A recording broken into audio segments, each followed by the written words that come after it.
சீமான் மேலே புகார் வந்துட்டா நீ எப்படி சம்மன் கொடுக்கணும் தெரியுமா? ஃபஸ்ட்டு வெர்பலாக சொல்லணும். எப்படி? அவர் ஃபோன் நம்பர் இருக்குல்ல, மொபைல் நம்பருக்கு ஃபோன் அடி. சார் உங்கள் மேலே ஒரு புகார் வந்திருக்கு, ஹைகோர்ட் வந்து விசாரிக்க சொல்லிட்டாங்க, அது சம்மந்தமாக உங்கள்கிட்ட விசாரிக்கணும், உங்களுக்கு ஒரு சம்மன் கொடுக்கணும், எங்கே வந்து கொடுக்கலாம் அப்படின்னு நீங்கள் வெர்பலாக முதல்ல கேட்கணும். இல்லை அதுக்கப்புறம் ஃபோன் பண்ணி அவர் எடுக்கலை, ரெஜிஸ்டர் போஸ்ட்டில் அனுப்பு, ரெஜிஸ்டர் போஸ்ட்டில் அனுப்பு. சட்டம் தயாப்பா சொல்லுது, ரெஜிஸ்டர் போஸ்ட்டில் அனுப்பு. ரெஜிஸ்டர் போஸ்ட்டில் அனுப்பி அவர் வாங்கி உனக்கு அக்னாலஜ்மெண்ட் வரலன்னா முன்னாடி வாட்ஸ்அப்பில் கொடுப்பாங்க. இப்போ சுப்ரீம் கோர்ட் சொல்லிட்டான் வாட்ஸ்அப்லாம் கொடுக்கக்கூடாது, நேராக கொடுக்கணும். சரி, ரெஜிஸ்டர் போஸ்ட்டும் போகலை, ஃபோன்லேயும் நீங்கள் பேச முடியலை, மூணாவது தான் வீட்டுக்கு இன் பர்சன். அப்போ போ. நீ ஃபோன்லேயே அவர் சரி சார் நான் நாளைக்கு வந்துடுறேன் அப்படின்ட்டாருன்னா முடிஞ்சு போச்சு. நீ சம்மனை போய் வீட்டில் கொடுக்கணுன்னு அவசியம் இல்லை. சட்டத்தை தெரிஞ்சுக்கங்க.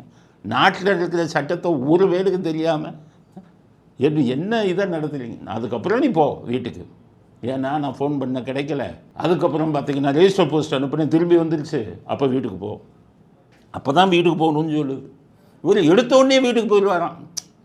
போலீஸ் ராஜ்யம் இது அராஜகமாக எடுத்த உடனே இப்போ இந்த கேஸில் பார்த்தீங்கன்னா எடுத்த உடனே வீட்டுக்கு போயிருக்காங்க. வீட்டுக்கு போனால் சீமான் இல்லை. சட்டம் என்ன சொல்லுது தெரியுமா? போலீஸ் உங்களுக்கு தான் சொல்கிறேன், சட்டம் என்ன சொல்லுது தெரியுமா? வீட்டில் இருக்கும் வேறு ஒரு ஆணுக்கு, அந்த வீட்டில் இருக்கக்கூடிய ஒரு ஆண் இருந்தால் பெண்ணுக்கு கொடுக்கக்கூடாது. ஒரு ஆணுக்கு இருந்தால் அவங்களுக்கு சம்மனை கொடுங்கிறான். சம்மனை கொடுக்கும் அத்தனை முயற்சிகளும் தோல்வியடைந்தால் அப்போ தான் நீ கதவுல ஒட்டணும். நீ போன உடனே கதவுல ஒட்டிடுவீங்களா? சீமான் இல்லை, வீட்டில் இல்லை, வரல, வெளியே போயிருக்காருன்னா கதவுல ஒட்டிட்டு வந்துடுவீங்க. அராஜகம். சட்டம் ஒரு வயலுக்கு தெரியறதில்லை.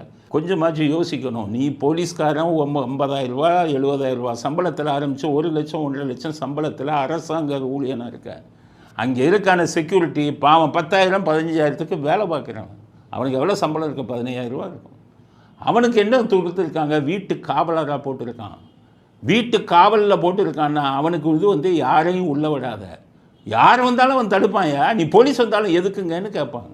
கேட்டுட்டு உள்ளே இருக்கக்கூடிய அவங்களுடைய உரிமையாளர்கிட்ட சார் போலீஸ் வந்திருக்காங்க, இது வந்திருக்காங்கன்னு சொல்லுவான்.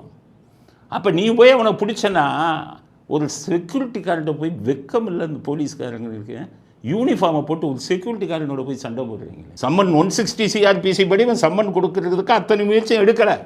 அத்தனை முயற்சி எடுத்துட்டு தான் நீ ஒட்டணும்னு சட்டம் சொல்லுது. அப்போ நீ எந்த இதையும் சொல்லலைண்ணா, எதையுமே இல்லாமல் எடுத்தோடனே போய் ஒட்டினா நீ பெரிய வர. எடுத்தோடனே வீட்டு கதவுல வந்து ஒட்டிடுவியா? சரியான ஆள்கிட்ட மாட்டல, ஸ்டாரை கழட்டிடுவான். சரியான ஒரு வழக்கறிஞர்கிட்ட போய் மாட்டு, நீ அவன் வீட்டில் போய் ஒட்டு, எவ்வளோ பெரிய அதிகாரியாக இருந்தாலும் ஸ்டாரை கழட்டிடுவாங்க.